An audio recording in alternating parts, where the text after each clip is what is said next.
Like anytime that anyone's with me for any minute of any period of time, they're like, how the fuck do you do it? Red Band told me last night, you know, you need to take some time off. And I was like, okay. I was like, sure, man.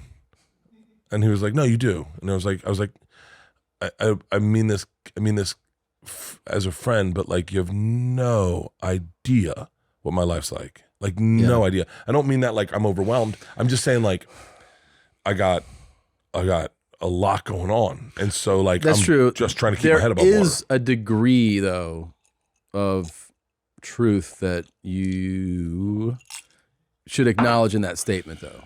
Right? No, I can't take that from Red Band. No. I love Red Band. I love Red Band. Like, let's take him out of the picture. The degree of truth that I'm talking about, that like we all have to have some acceptance over this at some point, is that ultimately, especially if there's tons that you're committed to tons, you do have to remind yourself, and I'm not saying you, Bert, specifically, we all do this, that you are the one who sets the pace and the commitments. It's about the fact that like, and I think you do struggle with this. I have struggled with this as well. It's about like having some no's, like no to this, no to that. I think because you prioritize things that way.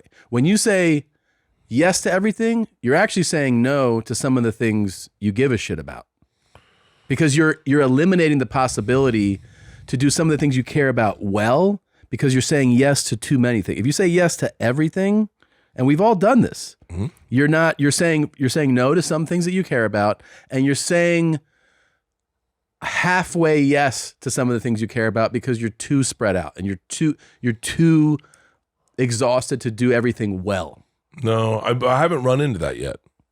I'm achieving at a pretty high level. You're achieving at a high level, but that doesn't mean that it can't be a better level of some of the things that you care about most. Yeah, and I agree. I agree with that. But at the same time, I mean this. I hope people can hear what I'm saying, and not just hear what you're saying and go, because you're right.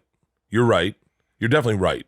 I'm not saying it to be right. I mean, I'm saying it just because I need the reminder too. When I say this thing, it's not about I would love your pace of life.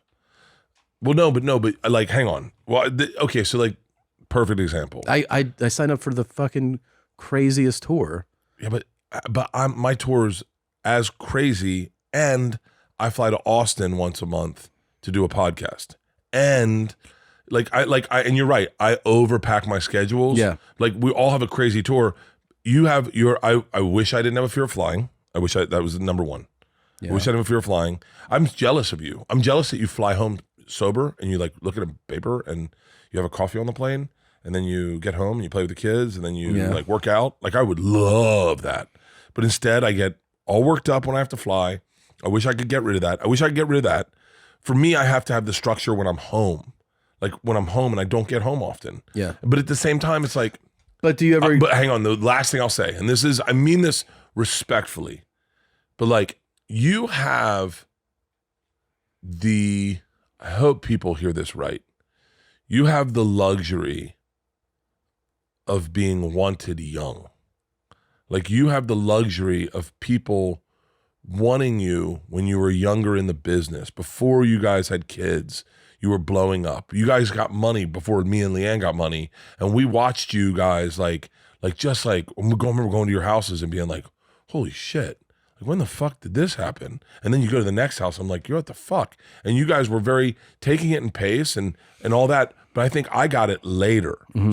So when I got it later, I'd already had 2 kids. They were already in like middle school. And then all of a sudden I got all these opportunities that you got presented from like, say, 35 to the rest of your life. I got presented at, say, 47, 48 till the rest of my life. So I looked at it like, okay, here's what I've always wanted.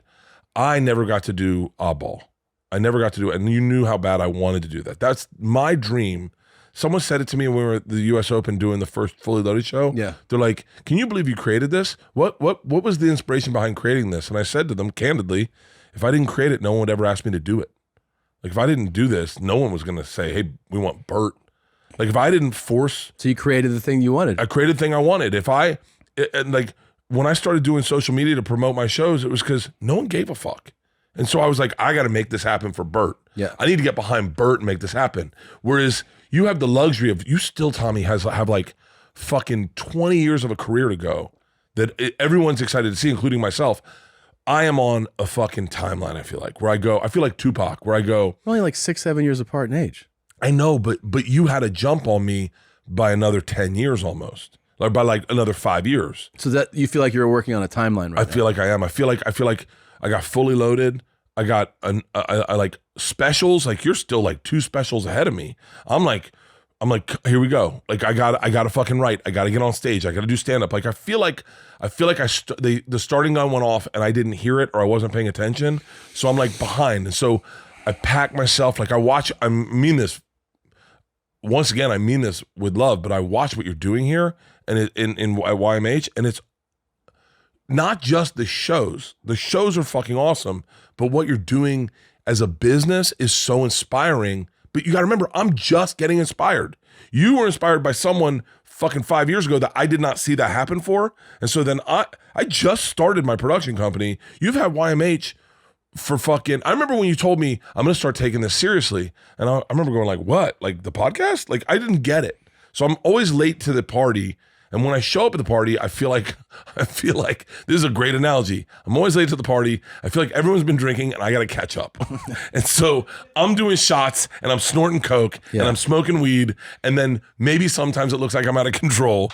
But I feel like taking these days off. I wake up going, I'm not doing shit with my life. I feel like everything that you're saying makes tons of sense. And I totally understand everything that you mean very clearly.